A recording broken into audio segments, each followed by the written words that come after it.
them same crackers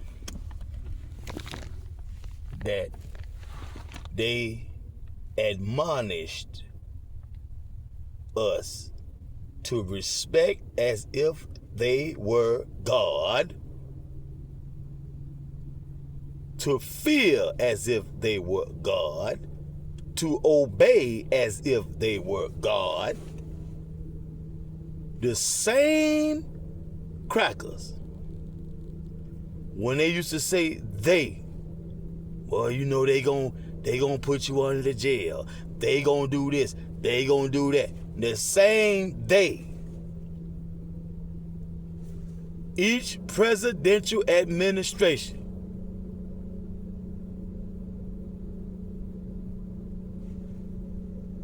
come to find out, these people that you would feel like as if they were God, respect them and obey them,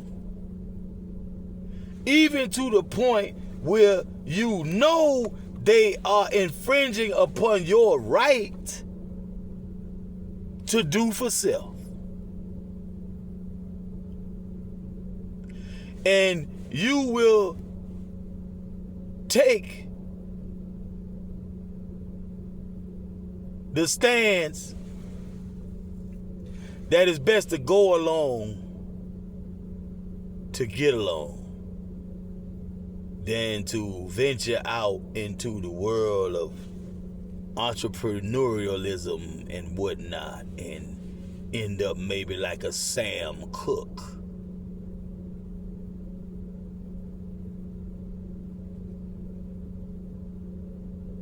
Although I had no knowledge of Sam Cooke's demise, the details surrounding the case of Sam Cooke's demise until very recently, like 6 years or 7 or 8 years ago, when I found out about the situation with the Asian woman and the colored woman at the front desk at the hotel and the condition they found Sam Cooke's lifeless body in. I had never heard of that story, but once I read the story and got over the initial shock of just Sam and what Sam had to go through see himself, I started to see into my life where on the internet, especially today, you can hear so many detailed accounts of so many circumstances that were adverse to our people, so-called African American. The Moors of the North Gate, the continent called the United States, that part of the Western Hemisphere. Those people who can't be deported anywhere because they are not from anywhere. We are from here. Now, you can hear a lot when you're talking about dealing with the man, quote unquote, the other man, the so-called Caucasian persuasion, the usual suspects, right? In the days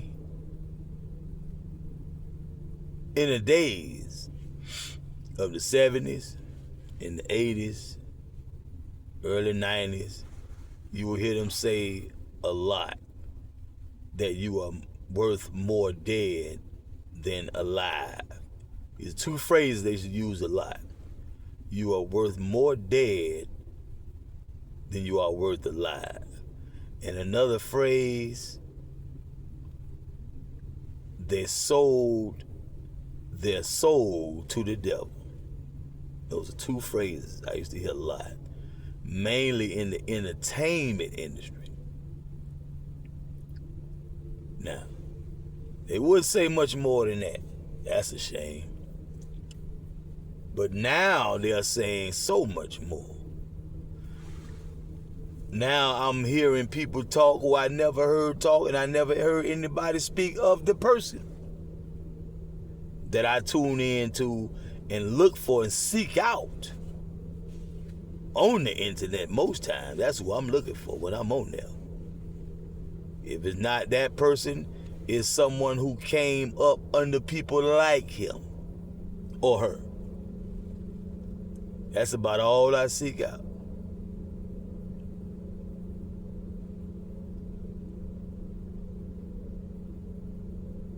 Someone has started to say on internet, I'm coming for everything they told me I couldn't have, or something like that.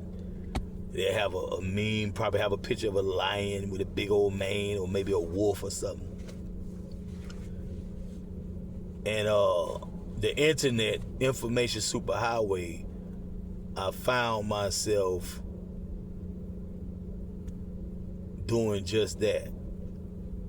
Most things I researched and looked up, these were questions I had when I was a child. Martial arts, health, diet, homeopathic, do-it-yourself, DIY, and just, and I even came across more than what I bargained for on the internet.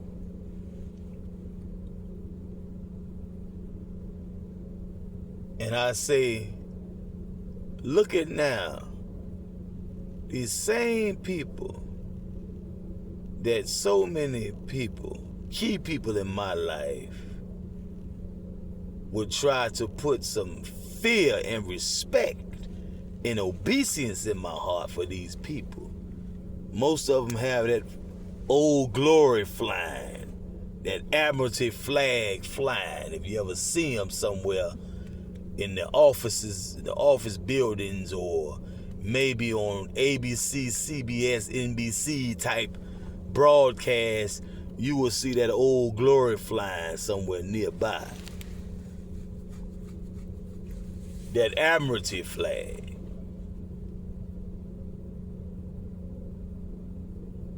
But whether we had the Nation of Islam amongst us or not, the Nation of Islam didn't start their program until 1930. Black Bottom, Detroit. The so-called black man, black womb man and child goes back for eons. And as you go back in the past, prior to 1930, the legacy gains in a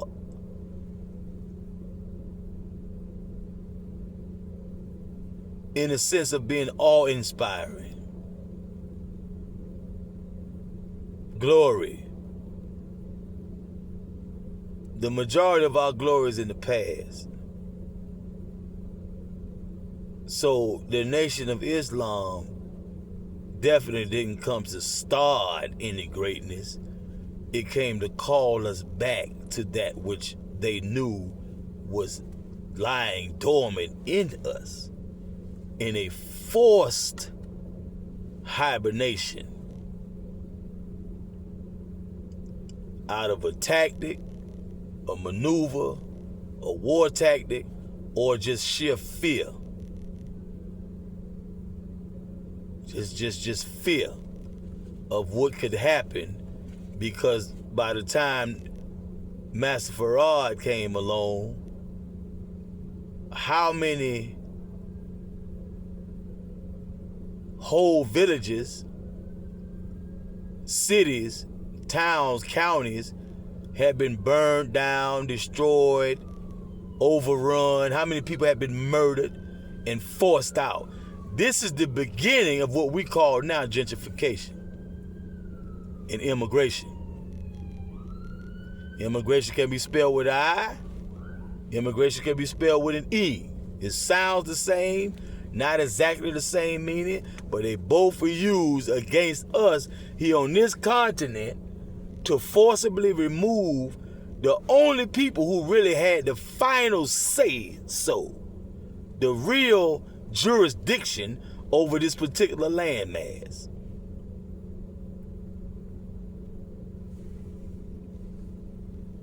And nowhere in the world has it been so thoroughly done as it has been done here. The U.S. Corporation, I would say arguably a branch of the Roman Empire, so to speak. The U. or corporation, it's an Israeli-based corporation. And the president is a CEO of an Israeli-based corporation. The president of the U.S. Corporation is a CEO. And the corporation is based in Israel. You have the stars. What is it? What are the stars Grand Sheikh pointed out to us? Taj Tariq Bey. X amount of stars. One star stands for DC. Another star stands for the Vatican. Another star stands for maybe London. Another star stands for, I think, Israel. That's 4. I think it's more stars than that. I think it's 5 stars. I'm not sure about that. But I called out the proper locations if I'm not mistaken. London, UK, Great Britain, the Vatican, Israel, DC, and I think I left something out. Now, look today. Nobody has ever, and this make you wonder about everybody who was anybody in the public eye, supposedly a social activist, a political activist, supposedly for the people, an anti-de facto government. I can't believe that many people were that quiet. But as you look at the information they were quiet about, you can understand why they were so quiet. Because these devils that they were hesitant to really blow the whistle on. You understand, you find, you come to know that that's the quickest way to have your life ended. And the list of mercenary type people, the warmongering mercenary type individuals who are in line like a soup line during the Great Depression. Line go all the way around the block, out the county and out the damn state. Long line for that soup.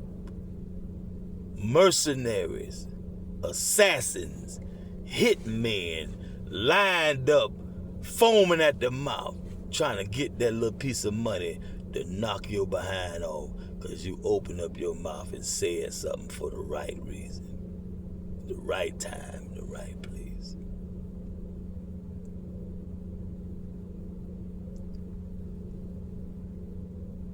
Too many people are too easily bought off, and they will do it. Many times they will help them pull it off. Never mind the fact that one of the main tactics for these people here is after they use your stupid behind to do their dirty work, you next. And this type of operation is why it took all the way to right now on the information superhighway for them to pretty much allow the whistleblowers to blow the whistle. So now we find out that during the Clinton administration and the George W. Bush Senior administration and the, if I'm not mistaken, the Reagan administration, I still can see the faces and hear the voices of the people that told me, you know, they ain't gonna let you do that, man. They call you, your type, man, they call them a live one. We got us a live one. We got us a live one, boys. They was forever trying to tell me to stop doing that small time panty and that bullshit that wasn't gonna get me but so much. I was a short timer if I did get caught with my daily activity that they did see me do, that they knew for sure I was doing. I wasn't killing people every day. Shooting people, beating bitches' ass, kicking in doors, splacking cars, carjacking, burglary, tiptoe burglar, jewelry heist, bank robbery. I wasn't doing that every fucking day. But what I was doing,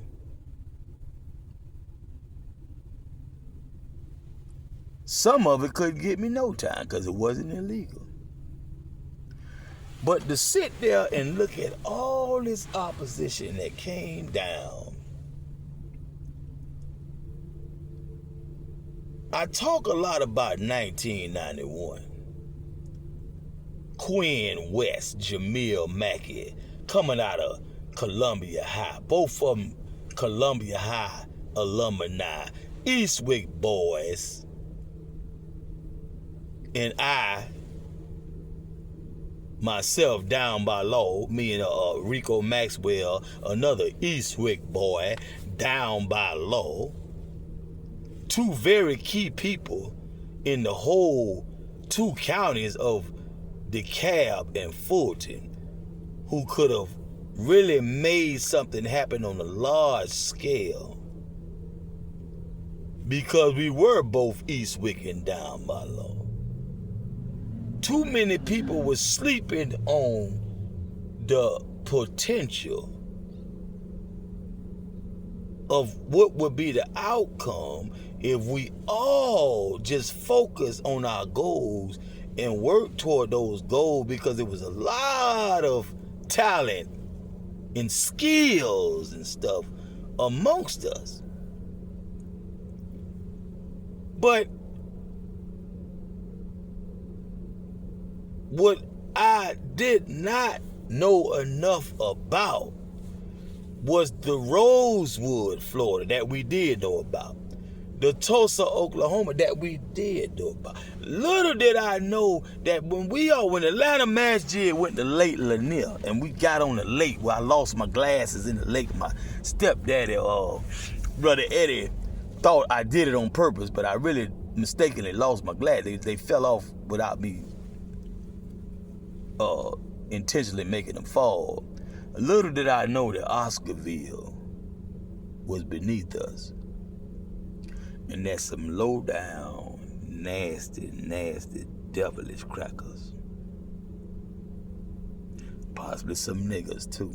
Some old black hand niggas and Prince Hall niggas. Prince Hall Freemason niggas. Help them flood out Oscarville, a town that could rival Tulsa, Oklahoma, Rosewood, and it's another thing. Two things that are new to me. I don't remember hearing about the Integrity Act, and I was saying to Nita Comey, HawtyyyReddd Iskitani Nita Comey, the chiefess queen, how it was ironic that they had the nerve to call it the Integrity Act. The Integrity Act made it illegal, because it couldn't be unlawful. They made it illegal for a so-called black American to claim to be an indigo, which is the first word they used before they used Indian. Because the Indians, quote unquote, that they saw was so black, blue, black, it was like indigo. Not this bullshit you see today when you walk in your average casino and they show you the chief and the this and the that and all them light-skinned and white-looking motherfuckers up there. Now that's some recent information I came across. And also we talked about Oscarville. That's very recent for me too. Probably not even a year. If it's been a year, it's just about a year, just a little bit over a year. I not too long came across Oscarville. I knew about Lake Lanier. So the Integrity Act, and it was one more thing I was supposed to say that slipped my mind. It's another new thing that came to my attention, because so many people are now sharing this type of information and speaking freely. Many of us may remember, some of us probably don't know nothing about this, because why? They probably were blessed to be around the people who wouldn't hide this information. In my upbringing, I can understand why I would have not heard much of these things like too many of other people. Because I know for a fact, my people wanted me to be in the get-along game. They wanted me to be military, police, fireman, or maybe civil service, like a nurse or doctor, lawyer, liar, Medici, medicine. That's what they wanted. My paternal grandfather worked the farm. And he raised them and taught them how to do that and a whole lot of other things. Trades, masonry, brick masonry, and all this type of stuff. But most of his children, if not all, they ran to the more bourgeois type of lifestyle. They didn't really want to work in trades and all that stuff like that. But they knew it because he made sure they knew it.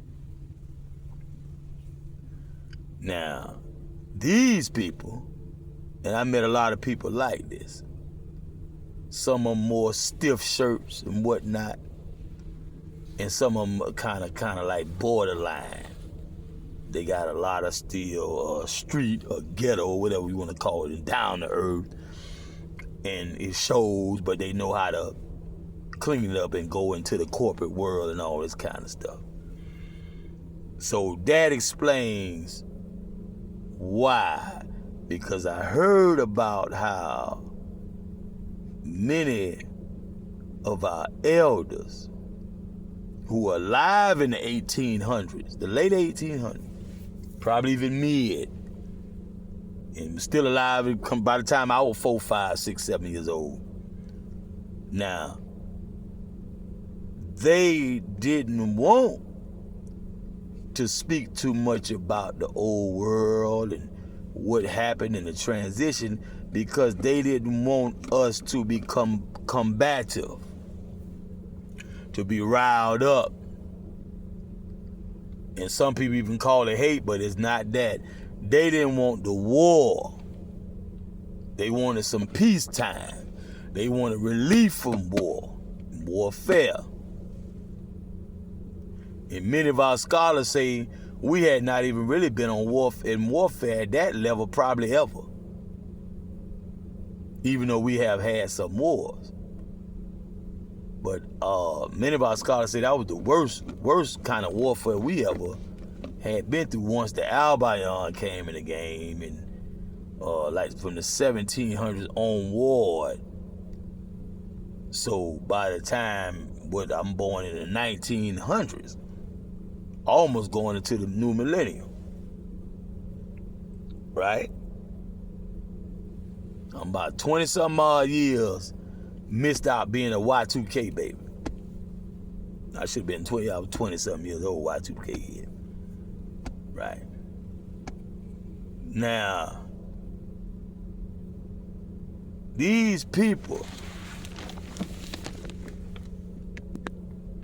I can see a lot of things I couldn't see back then. All I know, I was trudging forward.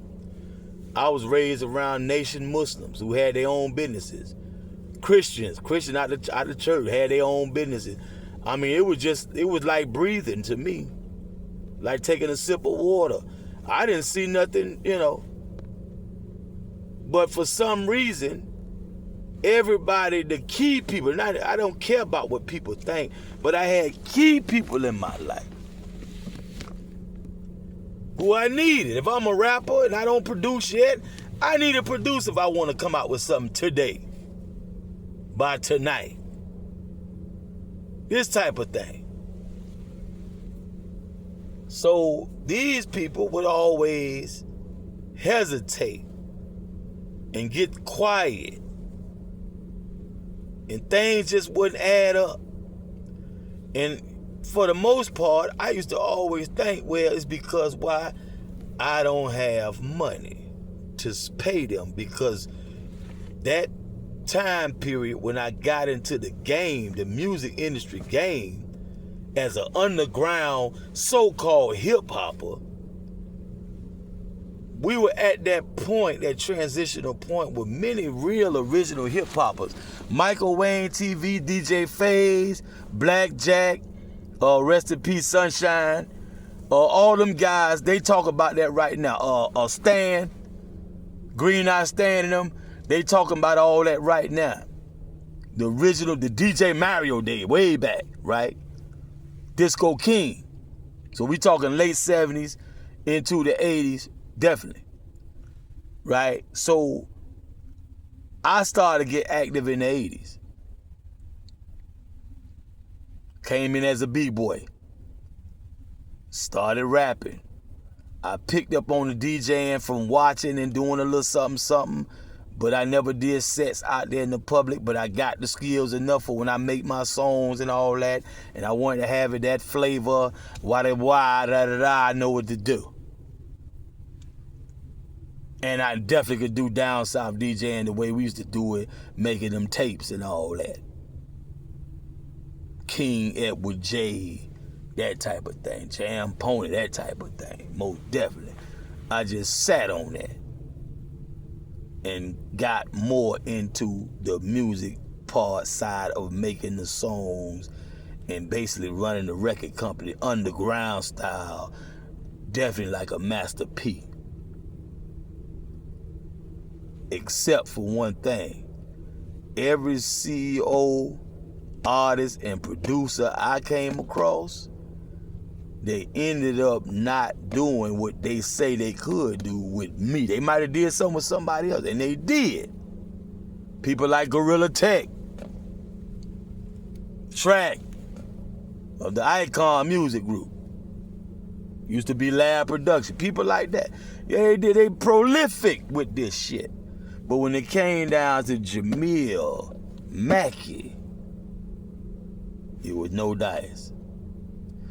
Why? I really don't know. This is why I was so confused for so long, because I see these people active and I look at the quality of persons they deal with. Everybody from Disco Rick, who will cuss your shit-eating ass out in your motherfucking face and call you all type of fuck niggas, and you still to sit there and work with them, all the way up to somebody like a JT Money, a Luke Skywalker, whoever. Might be an R&B star. You know, Dallas Austin might call him up, whoever. But when it came down to me, when I come to their studio, no doubt, nigga wasn't even grace mine to see me. Nigga might come through to see Mac 10 or somebody. Miami Mac, not me. Why? I don't know. But now,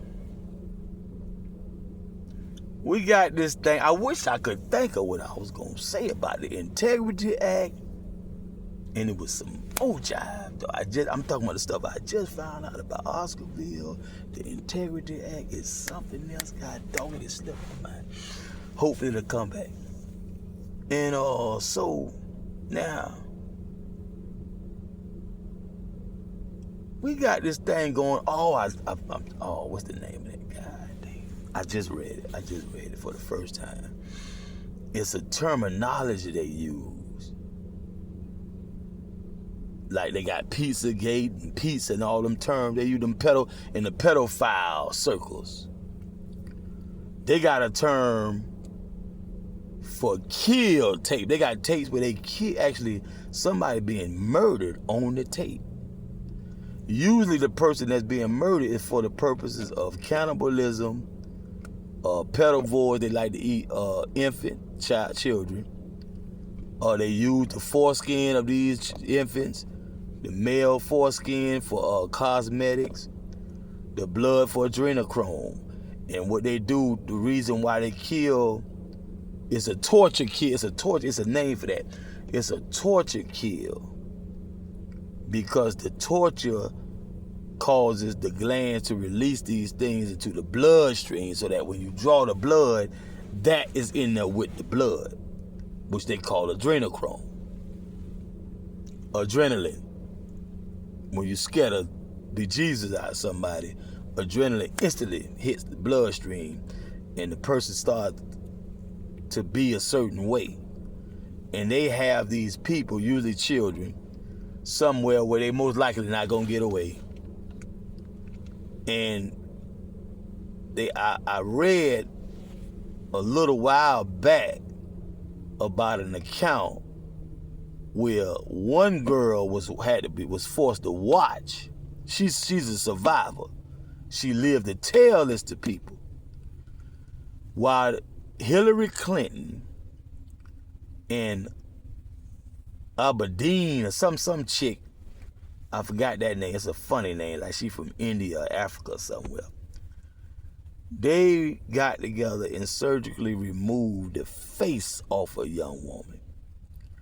Put that face on their own face like a mask and danced around and scared the other girl so the adrenaline could be released into her bloodstream. Naturally, the body's natural response to terror and torture and whatnot, psychological and physical torture. And then, of course, they were supposed to and I guess they just used a hypodermic needle because she lived to tell about it. So I guess sometimes they wouldn't kill the person, they would distract. They also had parties where they would have sex with the child. And some of this was done at the White House. And that same child ended up dead soon, within 24, 48 hours. So this is the type of things that these guys were in the streets,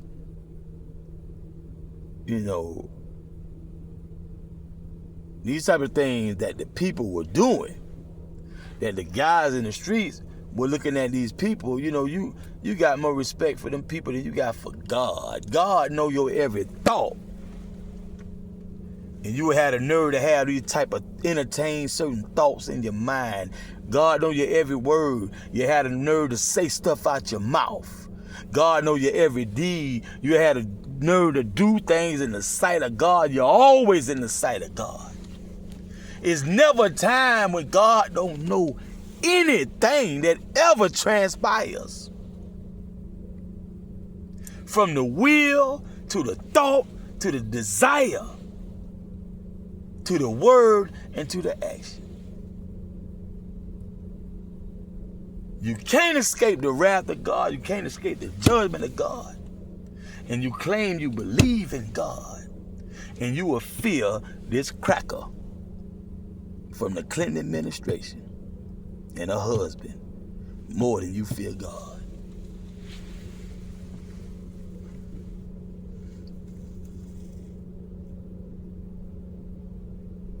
That's a hell of a devil.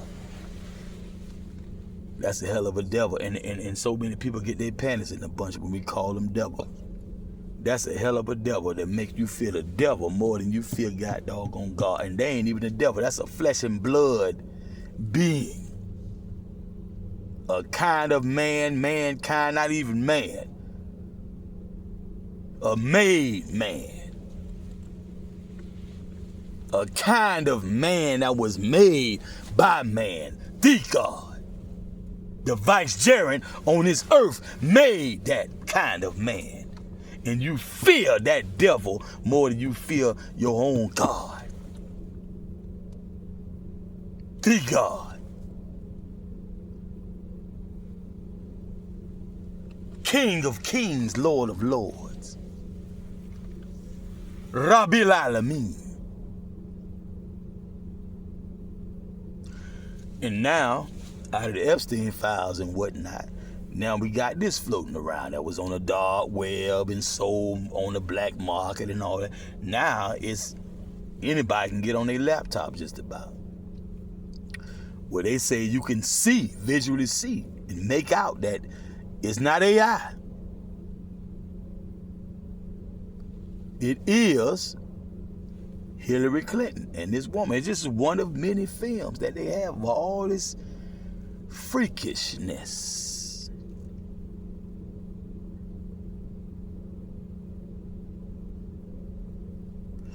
And I can't help but hear one thing. I hear in my mind when I read the words of Mustafa Muhammad in the lessons. See lesson 1 and whatnot. I hear the most honorable Elijah Muhammad when I've ever heard him speak. And these are the two main men that any man who would call himself a man and would register into the nation of Islam. These are the main men that claim they are being taught by and shown the way.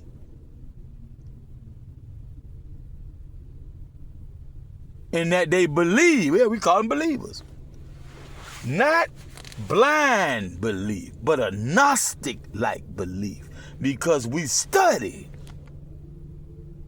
what they say. And now we believe to the point we know.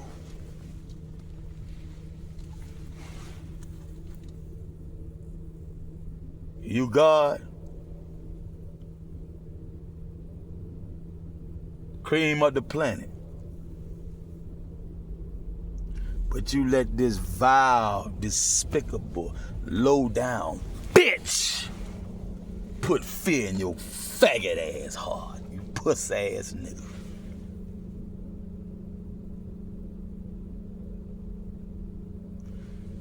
But you would cheat on your woman. You would beat your woman. Some of y'all will have sex with your own daughter. I just saw a disturbing TikTok. This young woman coming out telling her story, and come to find out her half sister had the same story, and her aunts and her mama and all them hid the truth. And all. It's too much of this jive going on. Whether you're black, white, or whatever. Some of the worst forms of hypocrisy.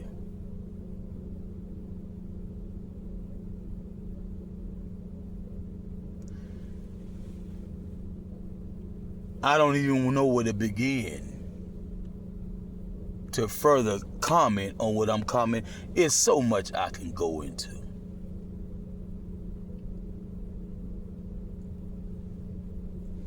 Reading the room, reading the idiosyncrasies, the body language, and the mental syntax when the person around me is speaking, especially after certain events took place in my life. I went off to college, came back, Quinzo got Columbia High, and all the high school, Druid Hill, Cedar Grove, Mays, and all Thorough, all the Panthersville, Southwest, all these high schools and whatnot. DeKalb Tech, DeVry, Georgia Tech, University of Georgia, all this he got to himself, because I left that main Atlanta, greater Atlanta area where we from, and went off to West Georgia, what is now university. It used to be college. We dropped the bomb underground. I've been doing a lot of research. One of the first things Percy Miller put out there was Get Away Clean. One of the main things I was known for. Thorough bits of Don't You Clown. The sound, swish out, swish. It's wicked shit. On the streets, not on the paper, on the streets, shawty. I was known for Get Away Clean and keep away and stay away. Then soon on the paper, written down, after a trip to Grandpa Village, out there by 4 Seasons, down the street from the White House, federal penitentiary, right in that federal penitentiary, right? I penned a song for the first time in a long time. I sat and wrote a song all the way through. Didn't go enlist no help. Didn't get nobody to do 16 bars and whatnot. I wrote a song all the way through and knew exactly how that thing was gonna be laid out.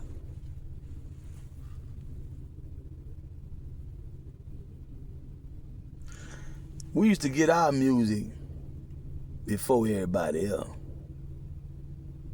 Atlanta chapter, Zulu Nation, and whatnot.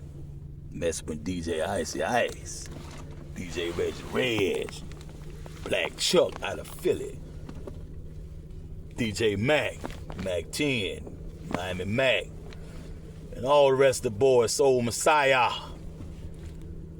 So I had a time to vibe with that Q when he left NWA, and that part just came in handy when J.D. Gaffley came in handy, because it was right along the line I was thinking when I sat down and write the song. When you're writing a song, there's a lot of things going through your mind. The better rapper you are, the more shit going through your mind. Especially if you DJ and produce and all that type, all kind of shit going through your mind, boy. All kind of ideas, self-esteem, make it seem like the thought took years to build. Nigga. All the fury, all the rage, all of what I wouldn't do because I know better than to do some shit like that. And how divisive and self-defeating that shit would have been. And my enemy would have been getting his way if I'd have gave in to the emotion and the anger. And these pockets still ain't getting no bigger. And I know good and goddamn well, player, I had to lose my first trap with the best trap I ever had. I had to lose my trap. I had to stop trapping for a good while. I get back in the groove and now this coming. This disco, that name, but fuck, nigga. I'm writing and I came up with the song that ended up with them 4 songs me and Slim Zo put out there. June 1991 is when we recorded, and right after we recorded, we passed it out first to the Eastwick boys and gals. Winston Manor, Mr. Waters, all that good shit. All up and down County Road. And he was still in high school. You all up and down McAfee, Glenwood, Memorial Drive, Columbia Drive, you name it. Rainbow, they getting it. And in the hot flash, it's gonna be on the west side, shorty. Like I said recently, the hardest thing we had out with me and Slimzo got it when he walked up to me on the hill. Cause me and Slimzo ain't hard to talk to each other. We what's up, what's up? That's it. I had to find out who he was. He might have found out who I was first.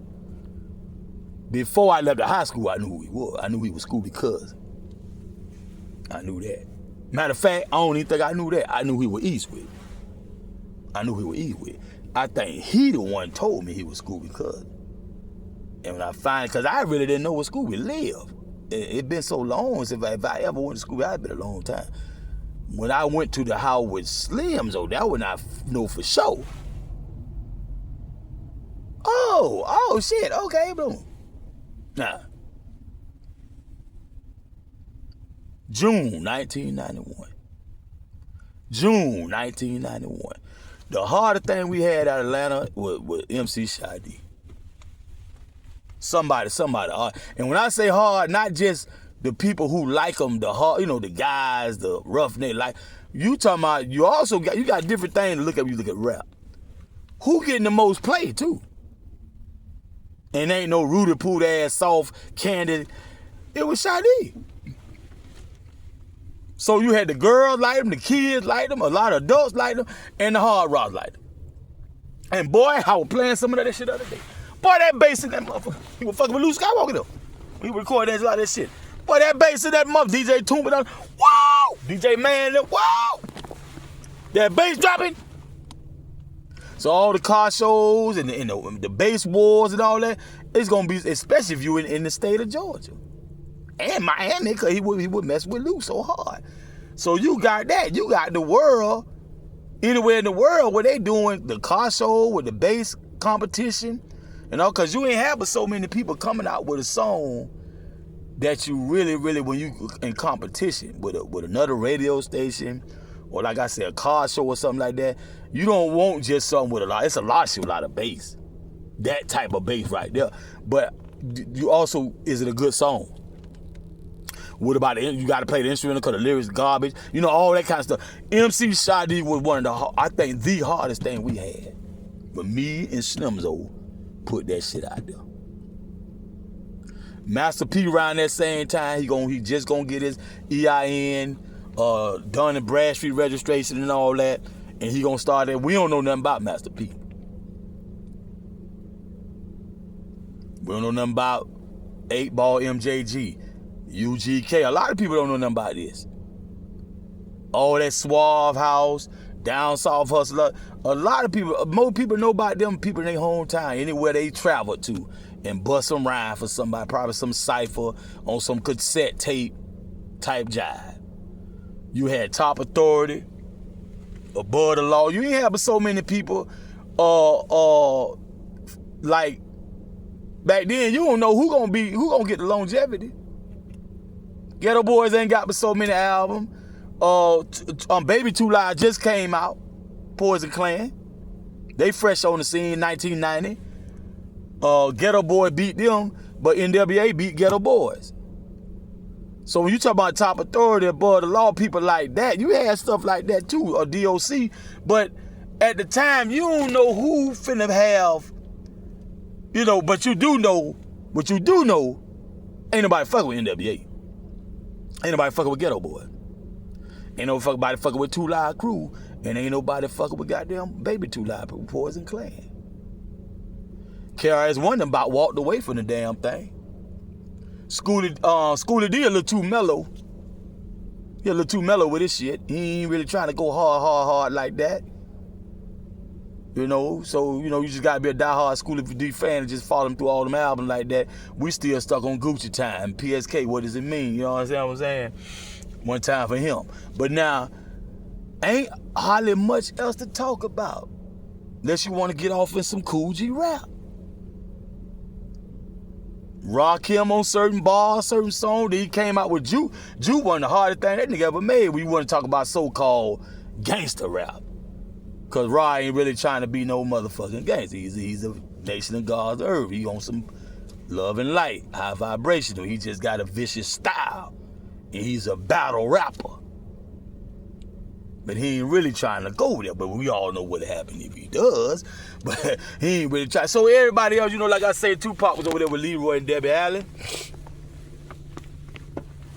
You know, probably ain't even came up with the Hump the Dance yet.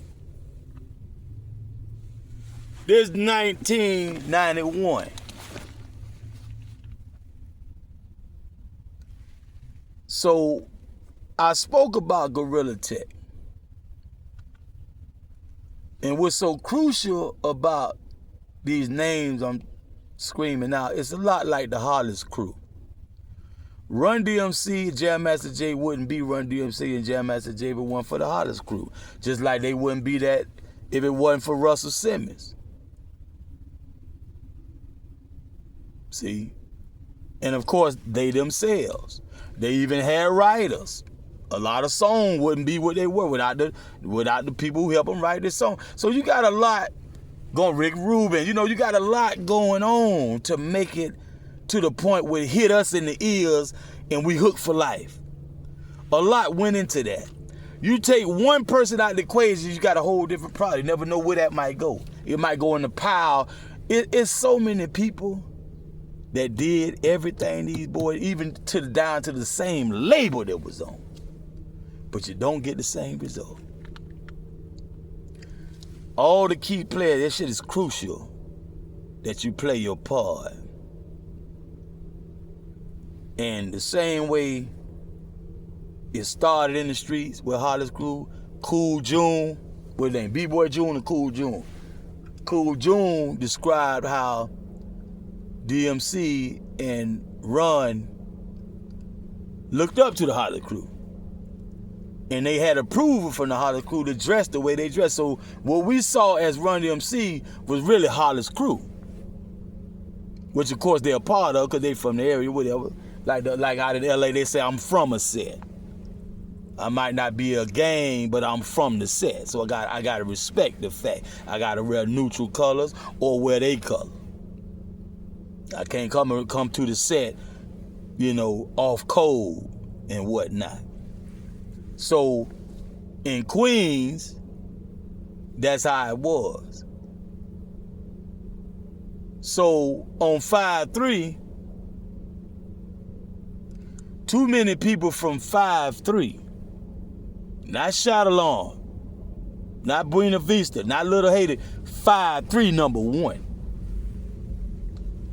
Just like every other block, the 56 boy do it like that, the 48 boy. Why when you get to 5-3, nigga forget how these niggas gonna be acting when you 5'9" and you go here, don't even start talking about the beans, nigga. The PJ, Lincoln Field, player, Clown City, the sub, then you can break the sub down. You go to town, you gotta break that down. That was really broken down. Until them older guys got a little too old, got a little too many goddamn charges. Then they went and split it in half, old Swamp and Bucktown. But before Swamp and Bucktown, you had the Sharks and all that kind of shit going. Yeah, so now 5'3", nigga. And you talking about on 5'3" and 5th, you got the son of James Leon Mackey on your line. You got another son of James Leon Mackey on your line in the same industry. Walt, Solomo, they come from wherever they come from, but we got this little confederation in the hip hop thing. You got Icon, Gorilla Tech, and Track. You got Baby Boy Norris Walker. If you really trying to break a song in Miami, you need to be looking at a nigga like Baby Boy. Cause in the closet, in the pre-production, all that ain't all. Who gonna play a nigga like Baby Boy fucking with Triple M, Viphone? Who he wasn't fucking with? Ghetto Style. They let him get on the set and turn it out.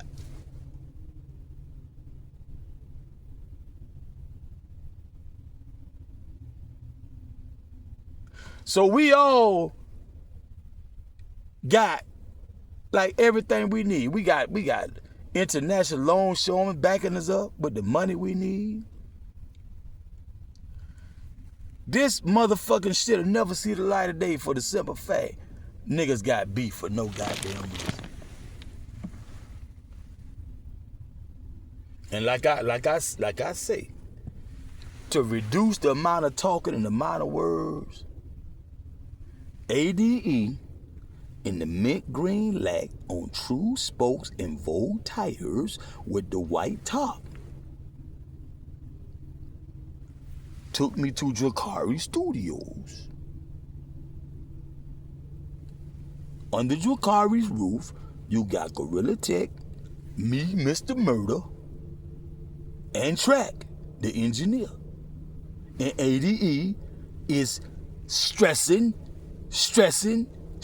how we need. He heard me on a gangster a few times, ride with Cherokee and Billow in the backseat, and he about to running off the road looking in the backseat like, what the fuck I got in my car? By now, Miami Mac out with Shamik, broken English, with about 2-3 videos on TV, Blase Squad. Mac done got in the movie Beef or some shit like that. He looking back, I remember when I hit town. With the big B on the black and gold hoodie, starter jacket. Wearing it like me and Rico down by law with the hoodie up under the hoodie. I got the hoodie up under the hoodie with the motherfucking Jason mask turned back. Why everybody come out, Killer Bees, who wasn't out yet, with all these stockings, caps on their face and mad, ghoulish looking glow-in-the-dark mask on, and they mascot is Bees, the Woo. I'm with the Tim, with tan Tims on, that buckskin look. Yeah, with the big pants and all that, yeah. We don't even know who Wu-Tang is. But the B on my back, you go to Atlanta, what Project said that? Techwood Boys, followed by who? None other than Eastlake Meadow, down by law, and the Techwood Boys. That's who you gonna see freely wearing that shit without much of a problem, player. Unless you a known and respected motherfucker like a Rico Maxwell or somebody. Toriano Nash or somebody. Yeah, must be. Cause back then, this 93. You go back in the late 80s, especially. And 9-0, nigga was dying about starter jacket. Charleston White, that's why he caught his first murder case. Some goddamn starter. Slick partner, give me the money. The bomb and that starter. For nigga said, I mean that time, this ain't no drug deal. Why I wrote that? Why I went out so hard? Cause I tried to be player in the game. And hustle. A gentleman's game. A pimp like hustle.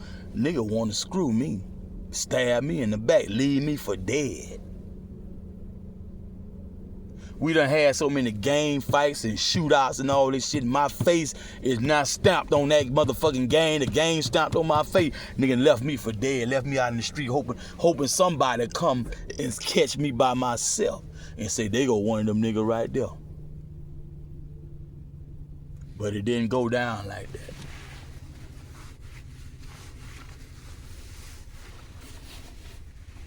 Cause I kept it G-code. Before we be calling it G-code, nigga, I was G-code.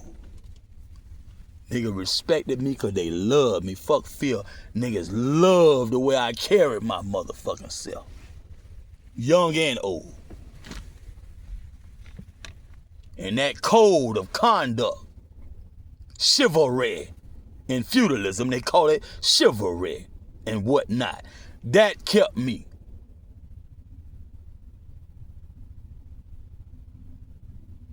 So when them faggot ass niggas left me out there for dead, started like 88.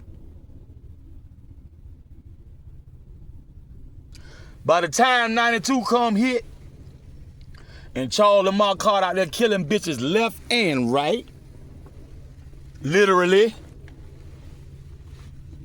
and the crackers ain't gonna find out 2000 like goddamn motherfucking 8. that started in, so he say, starting in 92, so he say, was killing bitches left and right. That same goddamn year, a nigga jumped out the bush from the dog, not necessarily the bush, but it's right over there by the bush, the south side of Eastway. Damn near about to leave out of Evil. You walk a few yards and hop a fence, you out of Eastway. From the south side, by a dark shaded side of a brick wall on the building. One of them got them on the west side of a building, on the south side of Eastway. This fuck ass nigga jumped out the dog, out the bushes, and put a vice grip on my right wrist. Mind you, it's after dark. It's late night. I doubt if it's 1 in the morning yet. Maybe because it's been so long, I can't rule that out. But it probably just 10, 11. Something like that. I was bouncing back and forth from Carroll County to DeKalb County and Fulton County. I had got a job, came up on the job. Wasn't hardly much too many jobs in Carroll County. We had a whole big ass camper full of unemployed motherfucking students. I called a job being a chauffeur. I had a black Beamer I was pushing. That right there alone get you motherfucking killed in that damn Atlanta. Wee. Player. Say, Andre, stop. Wee. I'm pushing a black Beamer, nigga. With none other than DJ Chaz, nigga. Gotta take his ass all the way to the motherfucking club, Paradise. Sometime back, when he too drunk to drive, gotta drive back. Sometime he'll drop me off in Decatur. Sometime I'll walk to 5 Point, stop by Darryl Reed. He was working in goddamn foot action, something like that. Darryl Reed. Stop by his job downtown Atlanta, go to 5 Point. Round all them goddamn chanky-eyed motherfuckers. Got to bow their ass in the fucking temple. Get your motherfucking ass out. Do tight up here. Taking all these pictures of them Fuji, Fox photo and all. Get your ass out my motherfucker. Well, fuck, I look like a star, nigga. Get on that motherfucking shit and go all the way to goddamn Decatur Station, catch the 15. If we don't push that Beamer right up there to Counter Road, I-20, right up there, that motherfucking BP, and get out right there. I catch the 15, get down Slick Larry, Slick Cole, seeing motherfucker around the way. And I do my thing. See, years behind schedule like a motherfucker. Nigga around me buying cars and houses for other people and blase squaze dot. I barely got pocket change.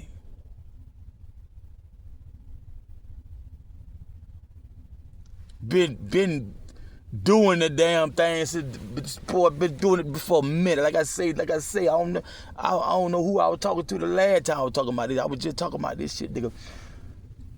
12. No, I don't want to get the age wrong. The 5th grade. Most definitely, the 5th grade. So you talking about 5th, 6th, 7th, 8th grade, 9th grade. 10, now we about the 10th grade. When I was talking about 88, the summer after the 9th grade and the 10th grade, 88, right? That's 9th to 10th grade. 5th, 6th, 7th, 8th, 9th, 10th, 11th, 12th, I'm in college. Damn near 10 years, 8 years. Then I'm living with my parents. Mama don't see, my mama ain't like a lot of nigga mama, a lot of friends I had, some of my main friends, that's one of the main reasons why they my friend, cause they mama ain't like my mama, shit. We go around there, roll up reefer, drink, you could bring a female through, you could talk and say what you want to, might be some porno on the TV, whatever. You doing that around my crib.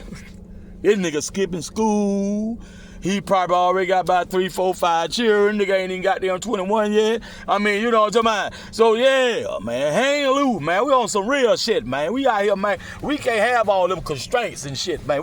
Hey, man, back up on me. I'm a grown ass man, goddamn it. We got type of people house I'm over, man. But they got a head start. Ain't nothing shaking at my house, man. I gotta get out there and I don't own nothing. I'm wide ass open. I had to make this thing do what it do.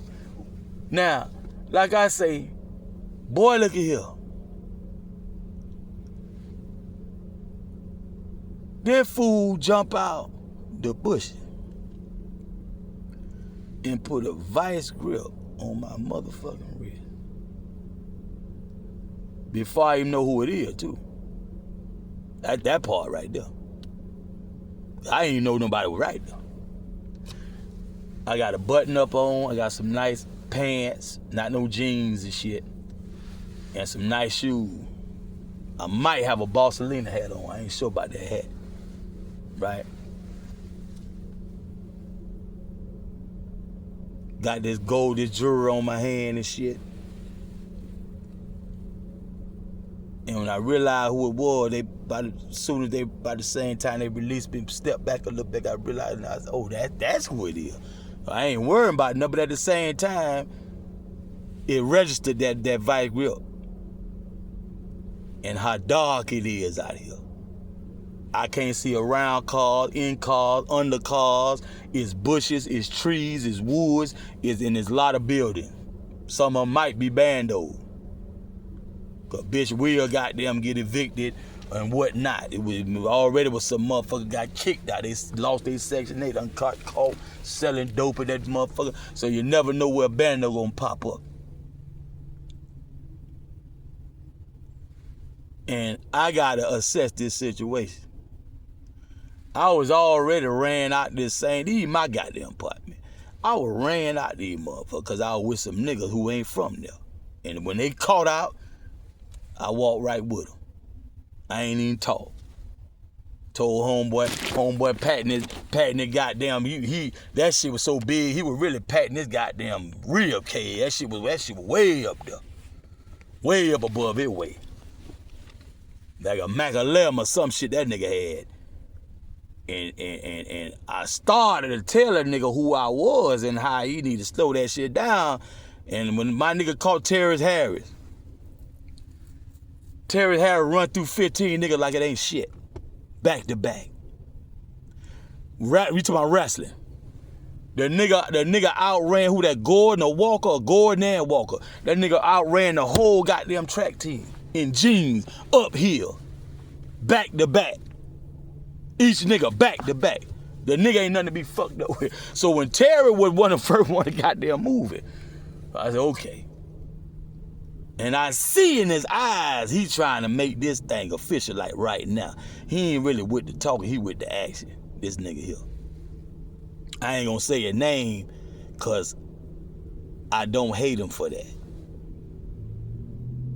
Honestly, I was mad right then, and I was gonna get some straight and just tell him who I was, and what was gonna happen if he'd have tried me after I told him what I was gonna tell him. By top of the hill, I might have called out Uncle Ma, Dwight Duke, Blase Squaze, Eddie Kareem, Spanky, Kane, Penny Lover.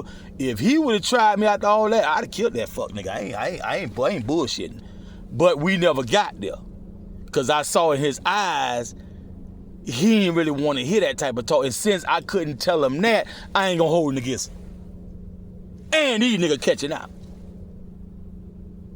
So I found myself in a situation where I haven't been in something like this time here and there, but rarely be like they caught out there like that. But when Taboo and G2 went right with him, Randolph and Gary, I said, okay. Randolph, Gary, and Terry, they're my main niggas anyway. When it come down to down by law, fuck everybody else.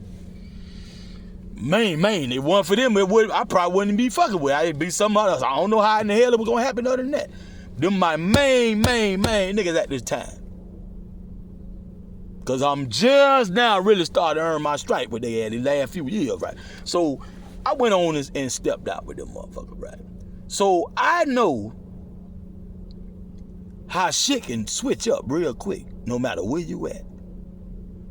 You could be at home, you could be with your homeboy, you could be with 50,000 niggas. It don't matter. The table could turn against your ass quick. So we got enough history out here. Not to mention what the gang itself. The gang itself is a fool, shawty. It's a fool, shawty. Down by Long Tech Wood Boys and a whole lot of other niggas. Cause we scrape with a lot of niggas. That would make it so goddamn. Ooh, shawty. Ooh, shawty. They ain't a lot of niggas ain't want none of. They ain't want none of there, shawty. The most a nigga gonna do is shoot from a distance, and you probably don't know exactly who it was shooting. I ain't bullshit. Cause you got a nigga, man, be on foot a lot of time too. You see he on foot, might be by himself. That nigga walk up, slap the shit out of nigga and tell him his first and last name. Bah! And don't be lying. Nigga, I'm bah! Ah, he said this shit off. And I'm telling you, that's how you know. And I can tell you some more shit too, but I can't put it all in. I wouldn't tell you all that shit at one time anyway. Slow that shit down. But that shit like that, that's how you know. It ain't one down there, shouting. I seen too many niggas who can handle themselves very well. You can look at it, nigga, tell you, but he ain't want down there. That's just. You got it, shout, you got it. No, you got it. Yeah, Cause they know. And you had other cliques. You know, Morning Sun, East Half. You had a lot of other cliques, man. I ain't trying to talk like we, you know what I'm saying? We had other cliques too, but most of the real nigga was great. Most of, I say, the known cliques. We all out there, goddamn Charles Disco, Sharon Showcase, 559 when that came out, you know, saying Sushi, all that. We straight. Ain't too much beef between us. It always be some, we used to call them lame. Right? Cause, you know, it's so many different reasons why. You know, I could give you a whole list of why we'll holler about a nigga lame. You know, it's kind of unique to Atlanta. If you from Atlanta, you know. Decatur, you know. When we call a nigga lame, and he living in Decatur in Atlanta with us, might have growed up with us. So yeah, everybody know they know. Cause it's enough of us who been around all these niggas to know, man, it ain't all that now. You can get along if you really want to be you know what I'm saying. It be certain character flaws coming to play. Outside of time, nigga just probably got high and drunk and want to fuck with somebody. I ain't gonna lie and say nigga never was like that. It probably was. Too many times nigga want to be a bully and all. But I can't speak for all these niggas like that. I just know for the most part, man, you know, nigga ain't want down there. So with all that being said, when a nigga did want somebody, oh shit serious. Shit serious. When the nigga want to see you. Oh, who there? Shout out who this here call themselves approaching me. Shout out, you know what I'm saying? Nigga, man, how many niggas start look around them motherfucking eyes shrink up, nigga trying to see like it's like somebody cut the lights off, nigga. Shout out, I can't see it. Shout out. Hey man, boy, shit be so serious, man. Cause you don't know if in the next week or something you sitting in jail on a murder charge if you live through this shit. Cause so many of our people, our same age, went to our same school, our same neighborhood, that's where they at. In the grave, and in prison, in jail and shit. Don't nobody think they special, it can't happen to them. You know what I'm saying? You try to make it, shout out, but no. You know, you try to make sure it don't happen, but at the same time, you know in the end, doing the stuff a nigga make you do, them folks, shout it. Nigga can't win. when you win. The way a nigga make you gotta win. And you ain't got much time. Cause these niggas funking off all kind of shit, so. Come late 80s and all, it's over, so. Late 80s, 90, by the time I left in 93 to come live in Miami with my daddy. By the time I left in 93, man, we had done so much thing, I ain't finna get in all that. You know what I'm saying? It's too many people involved, too many other people business. And it's just my page and me by myself. I ain't consult with nobody and all that. So, like I say, that was very serious. I said all that to say, nigga try me like that, that was very serious. See? That's why when Rico Maxwell came around there and I got to know him through McAllen, Tony McAllen, Randolph, Red, what the name, Red, I forgot the Red name. That's how I met Rico. And one of the first things came to my mind with that pussy ass nigga. Now, I brought this up because people knew me very well when it came down to me handling business. But the thing is, a nigga had never tried me like that, nowhere near like this. Hell, this some shit I can't. So now, I say practice what you preach. Everything I used to tell nigga when they was the main protagonist / that antagonist like type of drama going down, I now gotta walk that walk. So the very first thing I gotta do, G-code, shut your mouth. My circle is so small, it's a period. That's the end of the sentence. Won't be no sentences. Won't be no life sentences. Won't be no death row, no nothing. Fuck the judges. And that what they call that, superior, some shit they call that shit is in Lithonia somewhere. The Cal County shit, superior, some shit. Fuck them. Fuck Fulton County, whatever county I find that bitch at.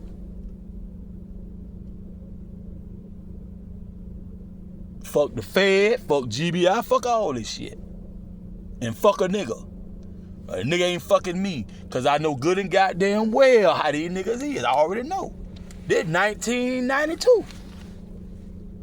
Anybody know me from around there? The math is easy. The whatever you want to call it, the history and all is easy. By 1992, when I'm in college, I done did just about everything I'm gonna do up there except for just a little bit more. And I gotta do less cause everybody and their mama just know I'm finna kill that faggot bitch.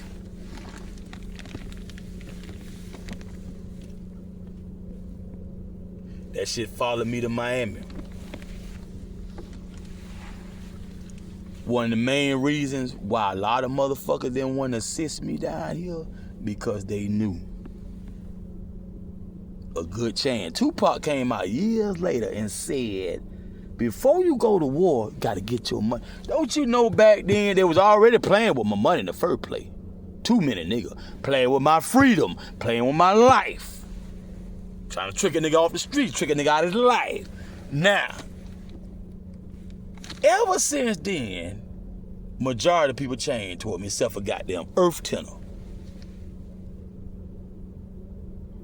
Earth was pretty much the same. One of the first goddamn assault rifles I held in Miami came directly from Earth.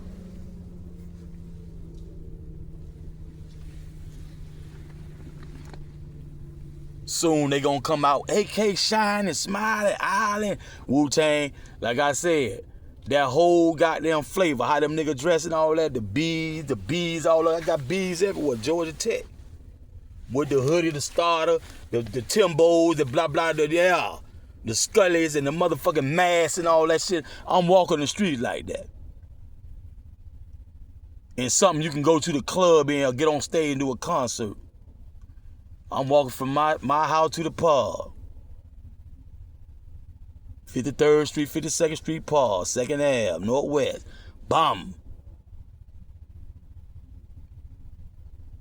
and here and there around town. Next thing now, you got a whole group. I did some research on Wu-Tang. Nigga said around that time they came out, the nigga went and got and put them nigga together. They ain't even grow together like that. So when they come out, a lot of them just starting to meet each other. See, like they got so much history behind. Nigga, I represent something that nigga we growed up. Our parents grew up together. How about that? Our parents grew up together. Coffee Slim, Isaac Hicks, C-Dub, my dad, Eddie Lutlow, them niggas came up down south together. Florida City, Homestead, Florida City, shit like that. Cool, P. Ryan, Black City, Chocolate City, reach my height, all that shit, yeah. Yeah. Yeah. Uh-huh. Shane them changed my motherfucking diaper. God damn it. Understand me? So, this shit here, cause what make it so relevant, what I'm saying, don't get me wrong, they started the conversation to be on that tone, on that note, when they started talking about keep it real. Oh, you ain't never did it before. Or you ain't this, or who ain't this, and who don't have the right to represent. Or you ain't even been you ain't even killed nobody. All that old talk. But while the CIs, the informers, and the confidential informant, the outright just state witnesses was getting real niggas fucked up and off the streets and getting real niggas robbed and killed, the industry in Hollywood was paying faggots to get up there on the screen and in the ISO booth to fake like a real nigga. But in real life, they'll kill your ass for being a real nigga. And a real nigga, they not. Cause real niggas don't do that to other real nigga. Real recognize real. You gotta do some flaw, fuck, pussy ass shit for a real nigga to wanna take your life, and he really don't wanna do it. He looking at his watch, he thinking about his grandparents, he thinking about his motherfucking children, if he got grandchildren, he thinking about his women, he thinking about his freedom, he thinking about his money out here, he thinking about his fun he having, and here you come.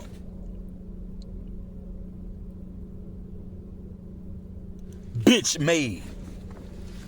Bitch ways. Puss ass nigga.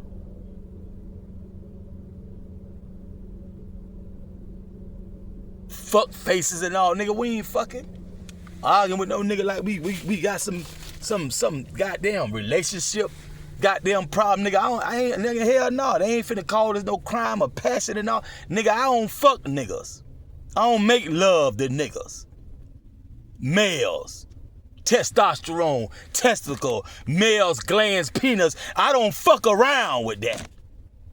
So any pussy ass nigga, okay, round me like we got some type of, no, whatever you got to say to me, you can say it out loud. Unless it's something you know good and goddamn well, ain't everybody business. Cause there ain't no way in the hell we doing and saying, oh, this my, no, ain't no my business. You don't do that by yourself. You got a whole ass chop shop. Gonna get fucked up cause your goddamn mouth. A whole ass weight house. A whole ass hole, a spot.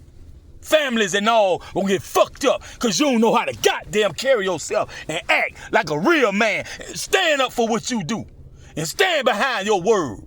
Take care of your goddamn business. Carry your goddamn faggot ass home and call it a day. You out here in these goddamn streets raising all this kind of hell forever instigating, pushing buttons and shit, trying niggas, starting shit. Got the nerve to be right here slapping holes upside their motherfucking head. You know how many holes? I can't understand how you just ain't came across the right bitch though. Cause a bitch will put your ass in the ground her motherfucking self for that shit. A lot of you fuck ass, faggot ass, goddamn niggas, boy.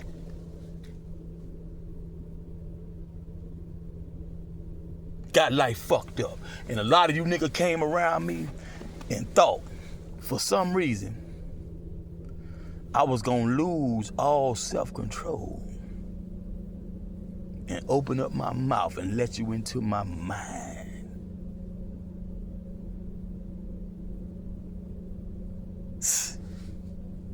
If I was to go, anybody, nigga, who out there can say I plotted on Can Do Bank with them?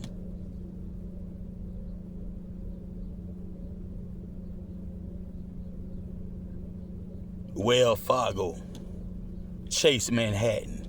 Who out there can honestly say, give the time, the date, what location, where the bank was at?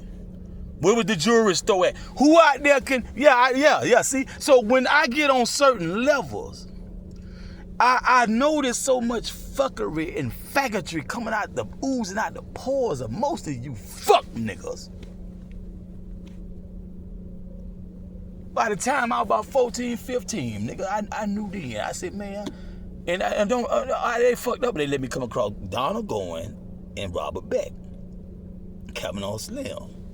I know for sure, man, you know what, man, most of this shit, man, I'm end up having to be an author.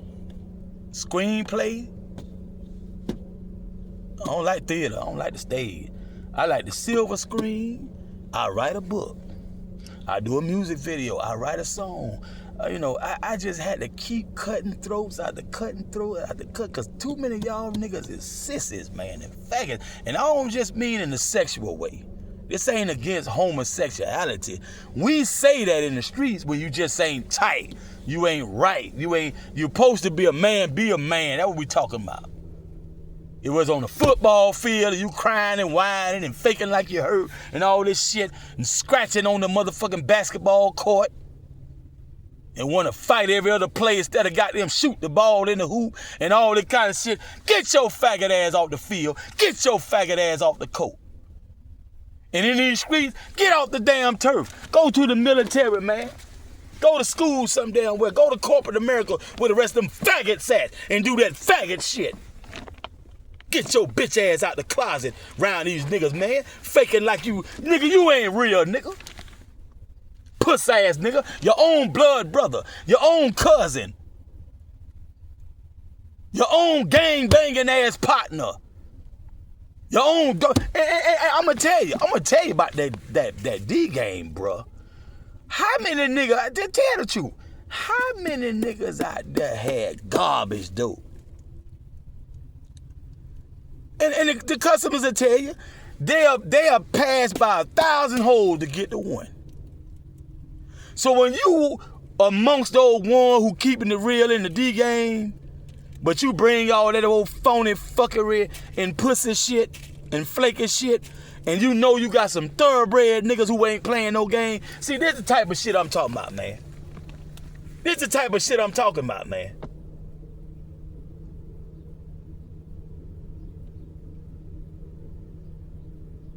Then you got all the activity you got when a nigga let you be around him. All this activity, just you might have a neon sign to come over here.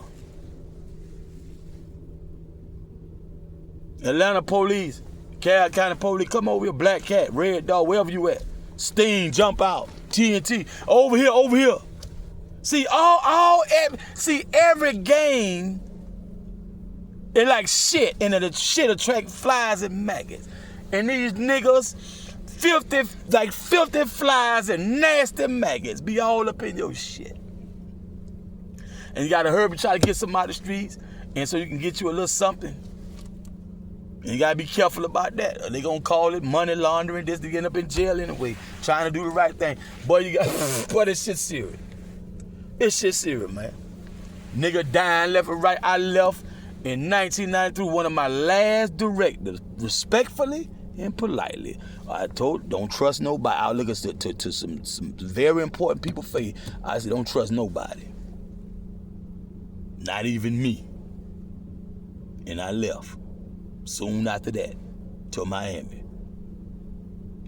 You see a nigga look like he might not even be me, number one.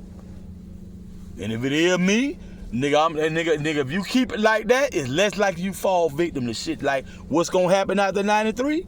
Between 93 and sometime it should be 95.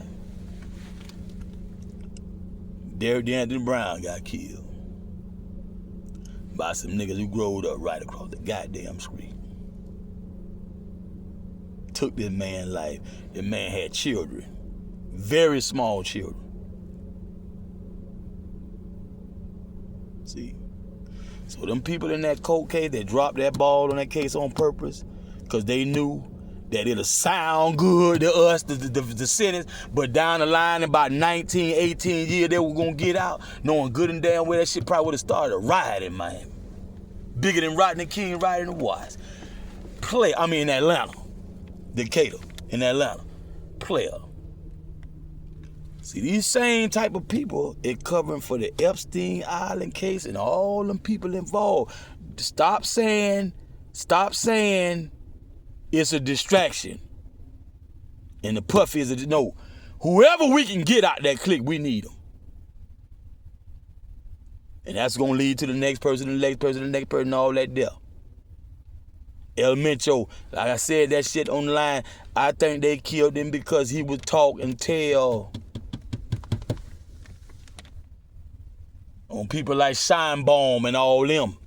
That position she holding right now, somebody was there before her, somebody was there before them. They be complicit and got dirt. They knocked his ass off. Moise, Martine's husband, Moise, they knocked him off. He was gonna say something.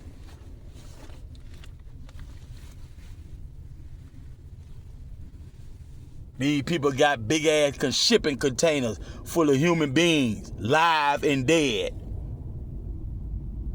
Moved them from continent to continent. This shit serious. Gave Cash out a life sentence and charged the state $40 million. That's nouveau riche. He just made that money. To paint an illusion, the courts, that they are tough on human trafficking. Oh, stop it.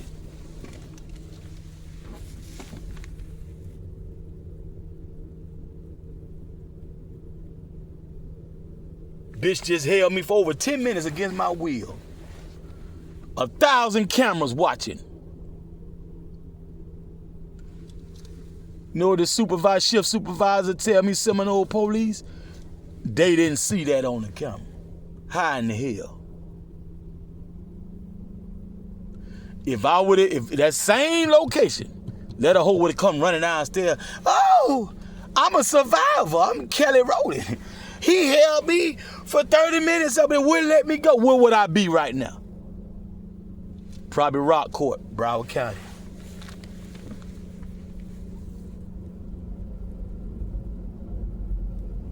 It's only a matter of time. Chief Pontiac Rod Hayes said the National Guard finna come kick a lot of them police in their ass anyway and tell them you can go. Get the fuck on. I just read about who that is. It's a sheriff with not Broward, it's a Miami-Dade, perhaps. They let some sheriffs go. They don't even want to word it how it really is. The wording she used, I read between the lines, it sound like the reset. Because ain't but so many officers elected. You can't be an officer if you're not elected. So what you call an officer, a lot of time, they ain't elected, that's an agent. Inquisition is agent of Rome. They ain't keeping it real. They ain't even being the whole ton. They being honest, but in a roundabout way to not admit how dirty and nasty the departments are and have been. The administrations, the appointments and the selections that you call elections. With your dumb ass. With the elephant and the donkey with your dumb ass with still got your ass with cartoons. The elephant. I like the elephant. I like the donkey, your dumb ass. The mask is falling off and the mask was cut off a bitch's face. And behind the mask, Hillary Clinton and her goddamn partner. This shit coming apart. The truth is coming to light. Grand Shaitan Tariq Bey say some of these motherfuckers were dead anyway. So they still escape justice on this earth plane when it come down to man and mankind. They let them live their days out in the free world, and they die, and they got a clone of some nanotech robot, half flesh, half robotic shit walking around, and about two or three goddamn backups, calling it Joe Biden and this person and that person. Smoking mirror, playing a lot of games, fake right go left, fake left go right. It's too much going on for us to keep up with, but some of us got our finger on the pulse. Chief Rod Young L hosted a young woman who was given the keys and given the this and given the that. I don't want to use the wrong terminology. But they handing over this state back. Slowly, but surely. But it's a dirty game. Because they've been feeding us Kool-Aid and Jiffy cornbread and all kind of crap. The whole while, putting stuff in the water, putting stuff in the air. And all that there. And they just got their finger crossed by in their time. Hope a lot more drop dead and have more young, dumb ass motherfuckers left who won't realize how they will continue. That black priesthood, it'll continue on even through the reset if we're not careful. They are very crafty, very slick. Most of us still don't know what the hell going on. Probably gonna take another 15, 20, 30 years to catch up with what's going on right now.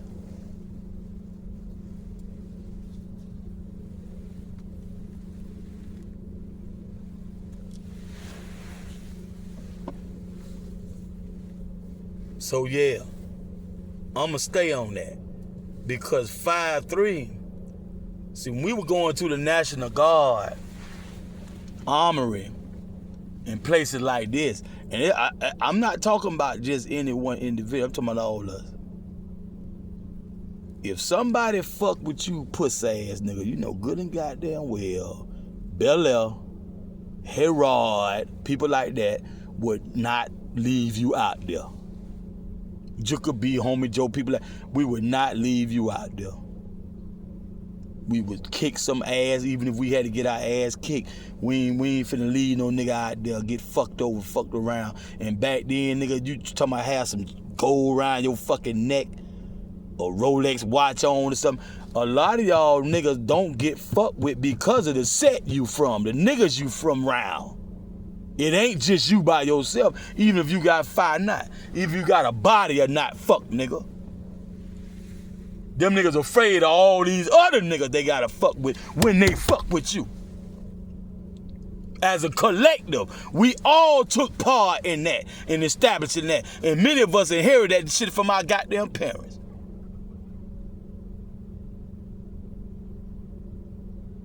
Got a lot of shit going on. My posse showered and battery full power, nigga.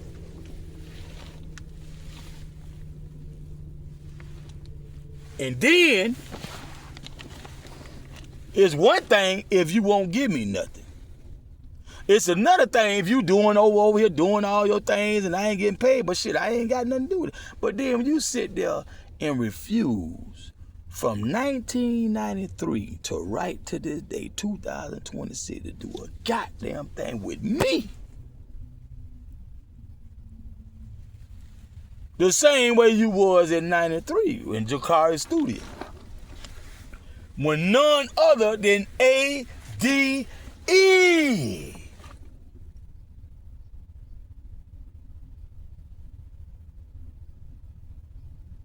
And we ain't walk out there with something like, I'm your bass mechanic. Oh man, something? What's happening, baby?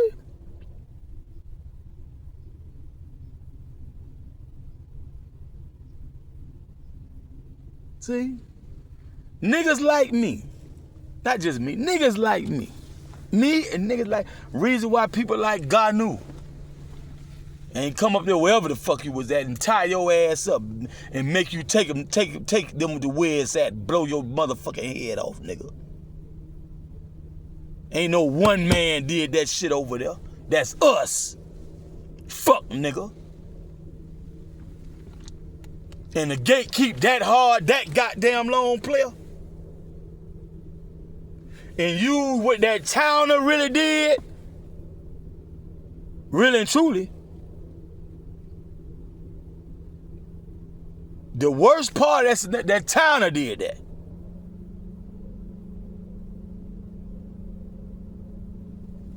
I'm karate, empty-handed. Can't guarantee you won't get your ass whipped, but I'm empty-handed.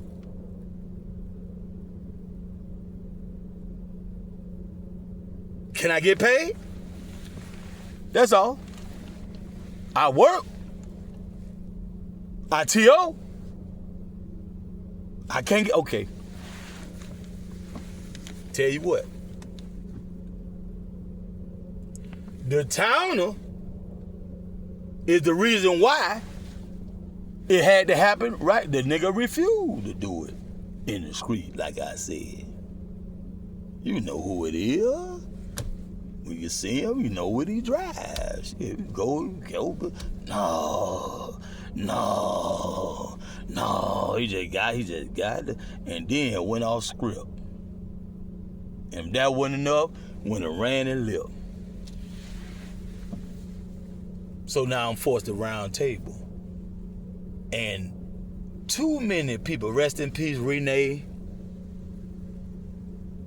You know, rest in peace, Jacob B. Rest in peace, Joselito. Rest in peace, Chanlo. Too many people who have been through that same experience say, well, damn. You know, we ain't think y'all gonna ever do. You thought y'all gonna take that shit forever. Y'all some shit eaters. Oh, now we see. And they understand. And I had to take a hit when my solo career took off because of that one situation right there. I couldn't leave the man behind who helped clear the whole shit up on the streets. Fuck you, nigga. It's more important thing than that music shit. On the street where a nigga can hit his head busted wide ass open. Get his heart knocked out of goddamn rib cage, nigga. Nigga blood cousin sat them nigga down and told them, y'all dead ass wrong and you know it. You need to stop. My people were the last one to goddamn let me, and they really never did let me off the hook. Cause they were some player haters from the beginning. That's why. And the most ridiculous part about it is not about what I did. It's the so-called stripes. It's the fact that I did it. It's the fact they not known for nothing that so-called whatever you want to call it. I stood up for myself. And you got a few of my people who thought they got away with, you know, being some kind of funny way with me. So now they like, what you trying to say? You wouldn't do me that way. You ain't gonna do nothing. So you got all that going on in with my blood and shit. And I just gotta just be me. The me I always been. I ain't really gotta change, cause they always were like that before that shit even happened.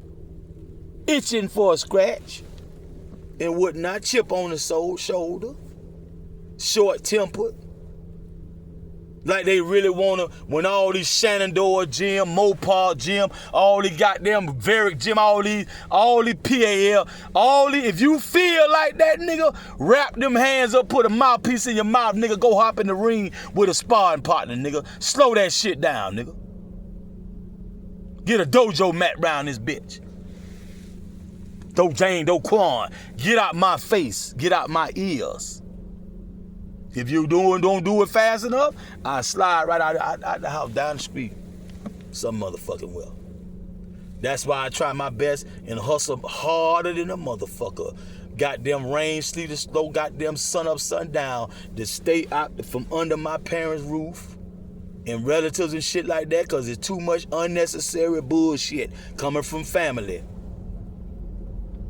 Dying to be like the average stupid bitch statistic in these goddamn streets on the fucking news. Dead and in jail.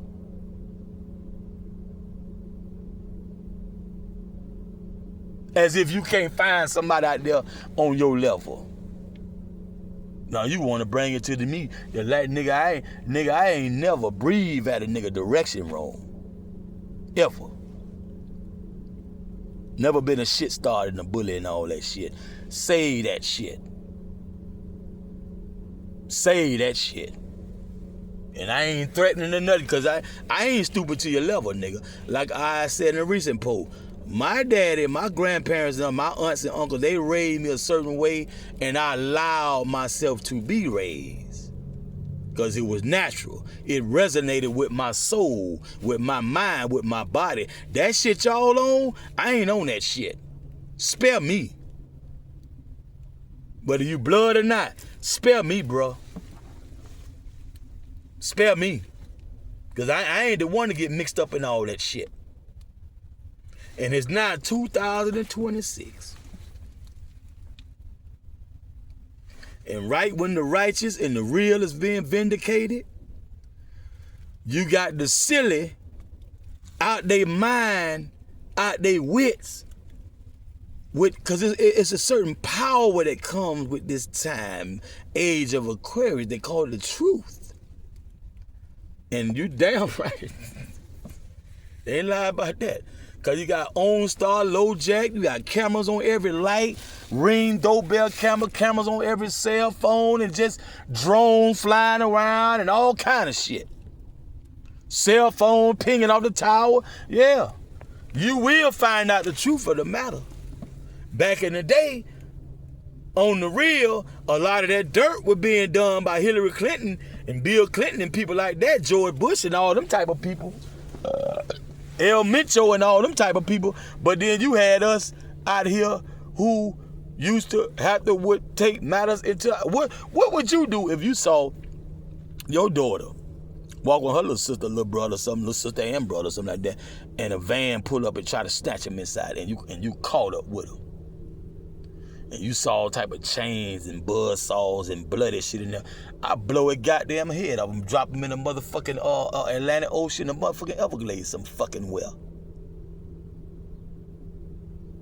And fuck what you think down there in 11th Judicial Circuit Court. I wish I would catch one of y'all doing that shit. And I recognize who you is. Miles Rocha or somebody recognize who and catch your ass with one of my motherfucking sisters and screaming, hollering, scratches all the bruises. And nigga, please.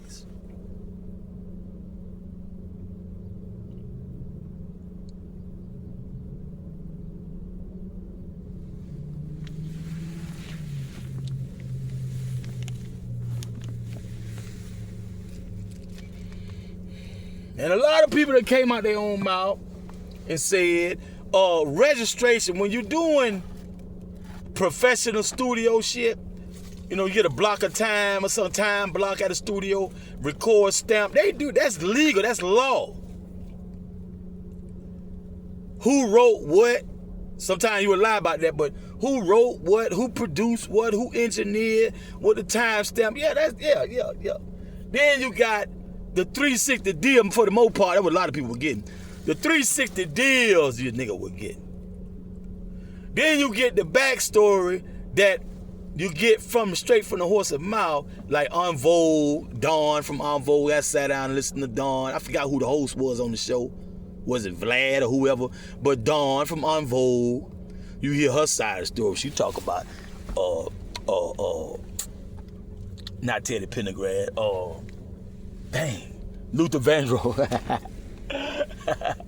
Tony, the member, I forgot which member, Tony. I think it's the one who made Good Man. Ooh, today, well, it's ready. Hey, well, it's the good man. I think that's the one. I forgot her name. Maybe him. So, you know, you start realizing, God dang. Then you think about all the groups that was out, and we were doing our thing, 702, SWV. Man, when you listen to them talk,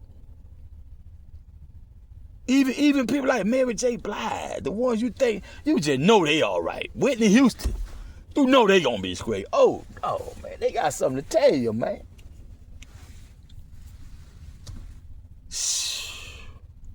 Boy, look here. Life ain't no crystal stairway to heaven. Gunplay, you won't spray Mac 11. Shimon, nigga, cause I ain't going nowhere. I'm rolled up and I'm ready for some warfare. Yeah, man. Yeah, man. What that was, man? Oh, boy, a minute to society where MCA say, Shimon, niggas. That's why I wrote that shit. That's why I said it like that. Shimon, niggas. Cause I ain't going nowhere. I'm rough. I think that was Menace to Society. MCA too short. That wasn't Boys in the Hood there. Man, all that shit came out after me and Slim's old man. Them niggas had to go to make a movie, dog. I'm glad.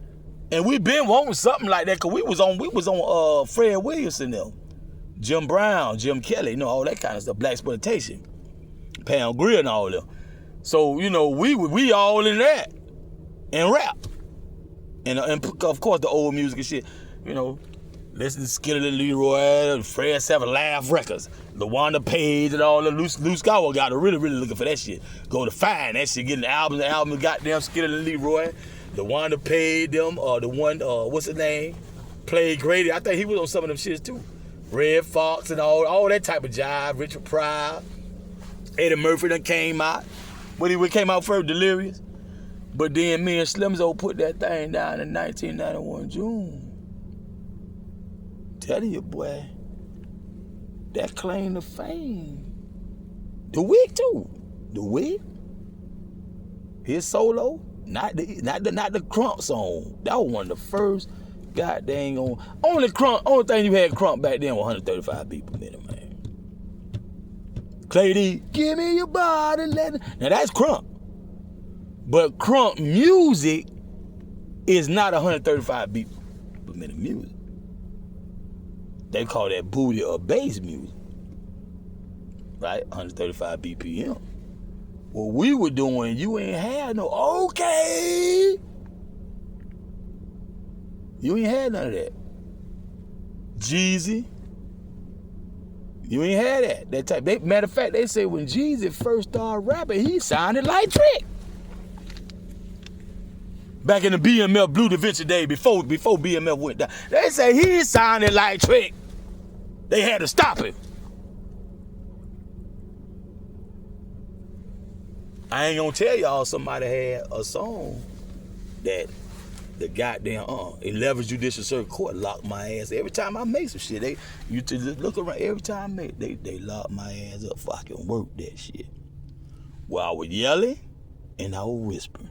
I was yelling and what that nigga came out with, he'll yell and he'll what, that's Jesus style. It's a beans and oh, and he'll say something loud, he'll say something, And my shit had a lot of other shit going on too. That was just one aspect. That was that 1995-96 run with Explicit Entertainment. Since I couldn't get none out of Gorilla Tech, I went back up to Georgia. Gave them another try. They done knocked off Scooby too, so it was really pulling my heartstrings, and that what I was trying to do anyway. I just came down here to get right, get some money, blase squaze. And as soon as I came down here to do that, they gonna jump up and snatch all, and flip the whole Monopoly game over. Probably that's different. They got DT out here faking like they tourists and with maps on the dashboard and shit, ready to lock your ass up with about 16 trucks and cars in the vicinity, ready to pounce on one little goddamn skinny po little boy. So he can't get a dime in their goddamn pocket. No independent money. And switch the whole game up.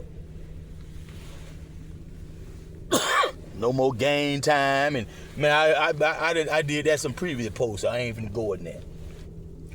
So I jumped after going through Leslie B. Rothenberg, vindictive and corrupt magistrate, magi, sorcerer, sorceress, and the male magi who should have threw it out. Because he was there when Officer Hine got caught lying about it being a gun. That's why I ain't had no bond. Come to find out, it wasn't no gun used.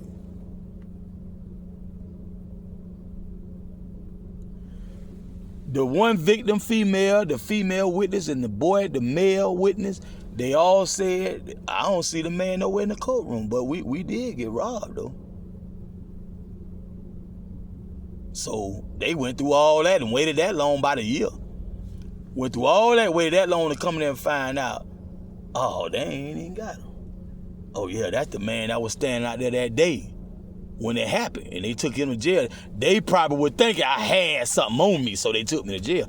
I ain't have shit on me. I ain't have a gun charge or no other contraband. No open warrant, no crime committed. But he lied to anybody who would listen and said they ID'd me as the, and what he did, he had them on the side of the road. We on there on 80 by 83rd and 21st Ave. And it's really wide over there because you got a wide sidewalk, you got a wide patch of grass where you can park your car on, then you got a 2-lane street. Then you got another patch of grass on the other side of the street. And you got another patch of concrete. So it's pretty wide over there. And he had me cross the Ave in the car, if I remember correctly, and they was on 83rd on the corner. So we're a little distant from each other, and Officer William, not officer, Inquisition's agent, Metro Dade police agent, William behind, was asking her and a lot of questions and talking to her because she kept saying, shaking her head up and down. Most times she was shaking her head up and down. But I know what that motherfucker did. He tried to make it look like she was saying, yeah, that's him. So everybody who looking, who can't hear exactly what he's saying, thinking that at some point he asked her, is that the man? Because that, he told the court that was the victim ID. I'm way, if anybody can ride down Northwest 22 Ave and go down 83rd Street, we called it the tree when you first pull off 22 Ave, 83rd. We called it the tree. It's supposed to be an open lot. They might have, I don't know what they might have done now. And it's a tree over in the corner of the lot. You can see some little makeshift seats and stuff like that and couches and whatnot. They play dominoes and cards and all that. And Frank Dean used to terrorize that shit. Now you roll down to the 21st and imagine yourself up on the concrete sidewalk at that last house, and somebody over on 21st Avenue to the north of 83rd on the side of the street. That's the distance. And I'm in the car. By the time I'm sitting down in the car. Never told me to stand up, get up, stand up, that I can remember. And even if my memory failed me wrong and he did do that, she still didn't say that with me because when we got in the court, they say no. And on the, what they call that, dispatch, 911 dispatch, that day, May 18, 1994, they said the man was 6 feet, 200 something pounds. I ain't never been that tall. And in the last like 2 years, I just got up to 200 something pounds, 2-3 years. I always been, the highest was 180 something, 170 something. I ride the bike and all that kind of shit, whatever, rope climbing, all kind of jive. Jacking my dick more often shit. Keep that fat off me. Now, that was a lie. So Rothenberg, the sorceress, the magi, and that male one that presided over the actual trial, because what Rothenberg did, she fixed it up so I couldn't make it into the author hearing on the bond issue, trying to get me a bond so I can go back to work. Meantime, they conspiring also with the big wigs, the big boys, to keep me out the record industry, because see, the record industry thriving a lot on that buzz, and boy, my shit was gonna take off. I ain't signed to Loot Records. I ain't signed to Lil Joe or nobody. And I'm about to go in the studio, that's it. Meantime, Explicit Entertainment doing their thing. Gene Jasmine, Mac 10, Fade 2, that was Fade 2, Mad Science and Fade, that already came out with Broken English. Mac done jumped on that movie Beef. They got beef because I'm going to be basically like who they know. I don't know them yet. I'm going to be a Master P by now. Master P got at least about 2-3 albums out by now. We talking 94, 95 period now. Right? About halfway through 94 now. Master P got a few things out there now that's showing and proving. They know they're going to have to see him. They know they're going to have to deal with him, which they finally did. He got some of the best record deals an independent rap label ever got, ever. Out them major labels. Now, they went and got Sundog, Big Money Sonny, and my CEO, Sweets. Right after they got me. And made them sit down about 20 years, 19, 20 years.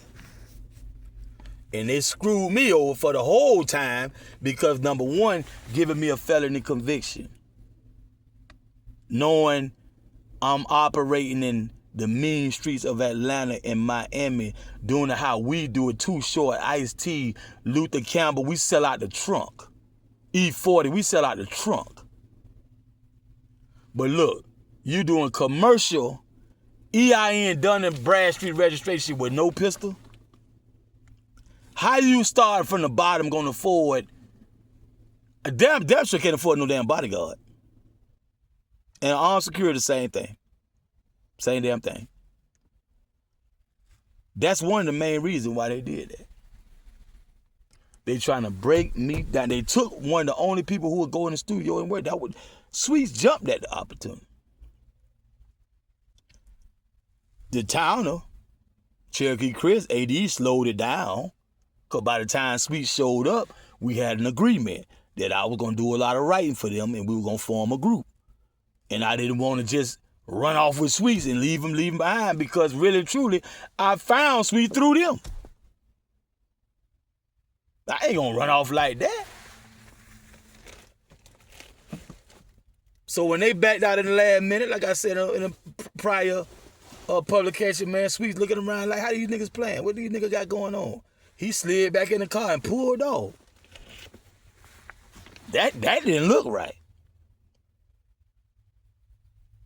At all. And when he started hearing me rap, and I think they had already heard my shit. A lot of niggas in Miami were playing like they hadn't heard what me and Slim's away did. Oh, but like Emmett Jr. say, boy, you out there. You out there. Boy, that Jai Live, boy, you out there. Mm-hmm. And wasn't nobody doing that. All that shit, wasn't nobody doing that. When we drop that, you find somebody, show me somebody who was doing that. Everybody. You look at the date. That's why I started talking about that time stamp. And that records too, especially we fuck with somebody who got a distribution deal, major label, parent label, all that. It's time stamp, baby. They gotta do that for legal purposes. And not get sued. Ain't nobody listen to everything Ghetto Boy did prior to 91 June. And then start listening after 91 June when that nigga come on. Ramming his word together and all. And like I say, ain't no shade to no artist. I got a playlist full of that shit. If you get down, to get down. It ain't about that. We talking about the record execs, the court system, the crooked cops, and these FNs right around me in my camp. Now, if you a producer, supposed to be fucking with me, and a rapper fucking with me, yeah, oh yeah, we got beef. So how I'm talking to Gorilla Tech, that shit don't apply just to Tech. I'm just calling that name out because we doing it step by step. Because to be honest, at this time, I'm going to tell you what happened. North New Jersey, Manhattan Madmen, FTW, Majestic T, Chi-Town. They got me looking for Supreme. I'd take you back, nigga. Supreme was the only one talking positive like he really about to do something. I done sat down in Winston Manor side by side with Shy-D. Matter of fact, Black Luke took me to Shy-D house, nigga. Walking out all them shoes on the shoe rack. Yeah.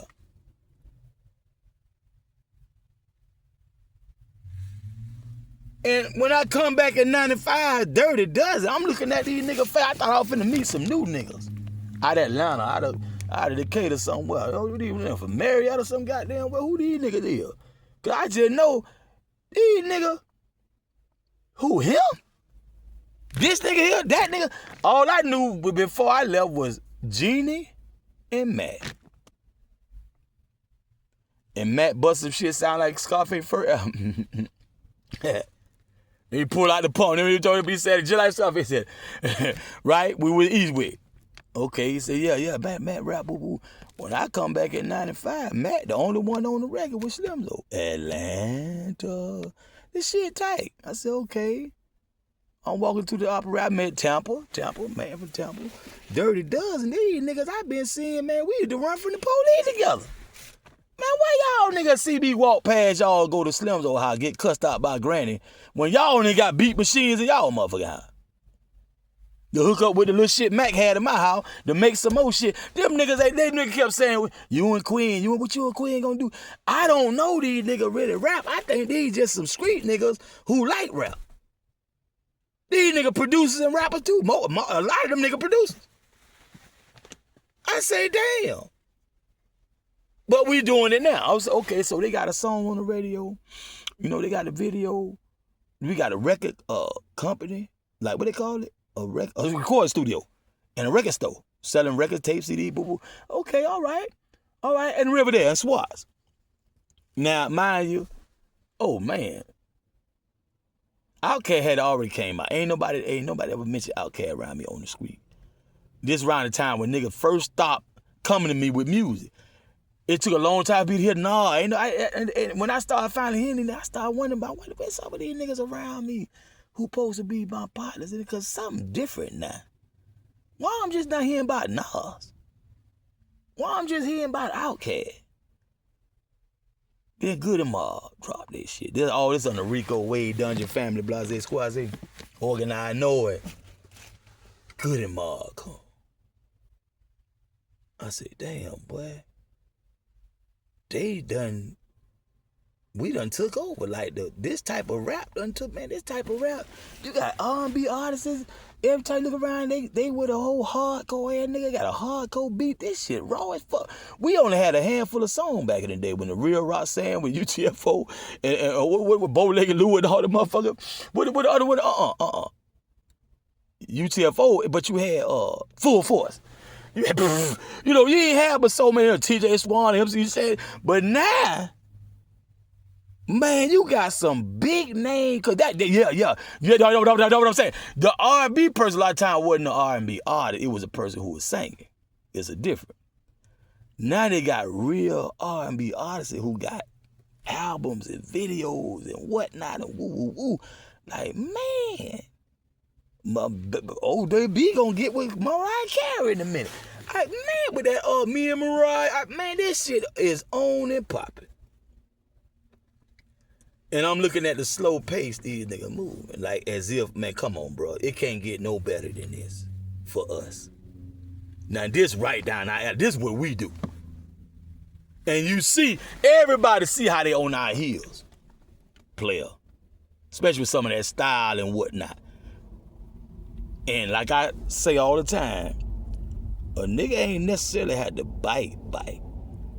Because the industry like this, I was talking about Elba the other day, somebody gonna be famous and doing their thing. The industry they vetting. First of all, the doors closed to most people. 99.9% of people, no. Don't quit your day job. But they looking for a nigga like such and such. Chuck Berry, James Brown, boom, they came up with Elvis. Yeah, he white, yeah. They came up with the Beatles, yeah, Then pull Paul McCartney out there. See, the industry gonna favor, and sometimes they just can't deny, undeniable. So, okay, they had to see Michael Jackson, Quincy Jones, Prince. They had to see these people. Babyface, Ed McKinney, Babyface. They had to see him. They couldn't, unless to lose him to somebody else. Right? Don't want to acknowledge that they making them the industry more money than they ever made. They don't even want to acknowledge that. especially the time to break that money down. But that's how the industry works. So, like I say, they could have got the gig because they were so close to us. Not necessarily they was constantly trying to follow us. Maybe, maybe not. But that ain't even the point. Like I say, what would we be without them boys out of Tennessee, Alabama, Mississippi, Carolina, and all, especially talking about this South shit, nigga. Like Pimp C Brad, Chad Butler used to say, it's a South thing. What would we be without these people, man? South Park Coalition, man. Don't start me, man. So it ain't nothing about trying to, if I did influence somebody, or so-called they bite it, fuck that. If you good, that gonna happen anyway. We talking about the corporation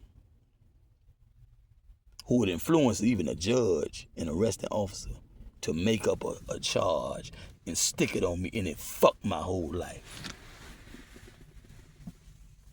And it come down to this. Either our boy, you see it, you ain't blind. They knocked off Eazy-E. Eazy-E really wasn't the first one to do it. When it come to the hardcore street shit, he wasn't the first one that made them see him and respect him on the money tip and the power tip. How much control he gonna have in his motherfucking record company. Now, Q came behind him. Eventually gonna be Dre gonna fuck with Sugar a little bit further. They gonna go after Mile. You know, Pac almost did it. They cut him short. Biggie was planning. They cut him short. They knocked off Eazy-E while I was in jail for that first charge when the OJ case came out. Yeah. The mob knocked off Goldman and the Cole Brown Sims. They blamed it on OJ. It's a lot of monkey shit was going on. A lot of rumble jumble shit was going on. People taking the fall for other people and whatnot. And out the blue, here come Mary J. was fucking with Andre Harrell at Uptown. Now she with Bad Boy. I don't know if officially who she was with, what of the law. Been a minute since I looked, but I looked. I know she messing with both of them. Andre Harrell Uptown, she fucking with Puffy Bad Boy. But Puffy outlast Andre Harrell at Uptown with Bad Boy. You got Craig Mack, Flavor in your ear. You won't be around next year. And Easy died. You ain't lied. Kicking mad flavor in your ear. I'm kicking new flavor in your ear. And then you got that first album. Give me the loot, give me the loot. I think that was enough. My Bad Boy, Biggie Small.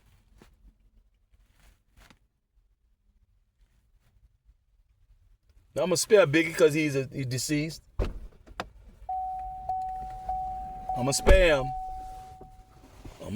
But I saw a rush to have something like we had set up with the public know, with word on the street when you talking about Junior FOI, Junior Mafia. Message to the black man, Black Pete, on the run. It was so many aspects I was bringing to the game. The industry refused to not have something. When they saw the response, the real response, and we got to have something. And notice who got their deals and who didn't. Wu-Tang for the nation of gods of earth. Father of Allah, Clarence X.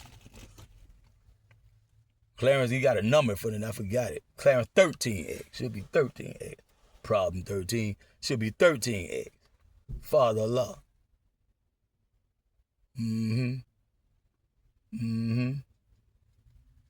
Yeah. I could go on for days and days about this, but that's a little bit too off the subject. The subject is on how these devils tried to break me down and force me to come crawl to them and do talent shows and tap dance and wear a skirt and some lipstick. Take it in the ass and get double penetrated to get a 360 deal and discard it like a Tevin Campbell or somebody when they got tired of playing with me. See, slipping me drugs like a DMX. And whatnot. And when they saw I don't even move like that. I stayed on the main and on the back street.